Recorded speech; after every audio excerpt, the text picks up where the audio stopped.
எடுத்துக்காட்டு 1.18 சார்பு f r to r ஆனது f of x சமம் 2x plus 7 such that x lesser than minus 2, x squared minus 2 such that minus 2 lesser than or equal to x less than 3, 3x minus 2 such that x greater than or equal to 3. Okay, இந்த மாதிரியான condition கொடுத்துட்டு என வரையறுக்கப்பட்டால், so first question என்னது, f of 4 கண்டுபிடிக்கணும்.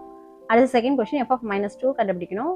Third question f of 4 plus 2 into f of 1 கண்டுபிடிக்கணும். Next வந்து fourth question f of 1 minus 3 f of 4 divided by f of minus 3 ஆகியவற்றின் மதிப்புகளை காண்க அப்படி சொல்லி கொடுத்துறாங்க.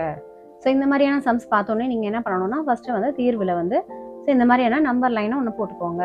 ஸோ ஏன்னா இங்கே பாருங்க அவங்க r to r தான் போகுது அப்படிங்கிறாங்க. அது ரியல் நம்பர்ஸ்லேருந்து ரியல் நம்பர்ஸ், மெய்யன் மதிப்புலேருந்து மெய்யன் மதிப்புக்கு தான் போகுது அப்படிங்கிறாங்க. அதனால நம்ம நம்பர் லைன் ஒன்று போட்டுட்டு அதுக்கப்புறம் இங்கே இருக்கக்கூடிய கண்டிஷன்ஸ்லாம் கொஞ்சம் ஃபோக்கஸ் பண்ணுங்க. இங்கே இருக்கு இல்லையா இந்த கண்டிஷன்ஸ், இதை நம்ம ஃபோக்கஸ் பண்ணணும். ஓகே, இதில்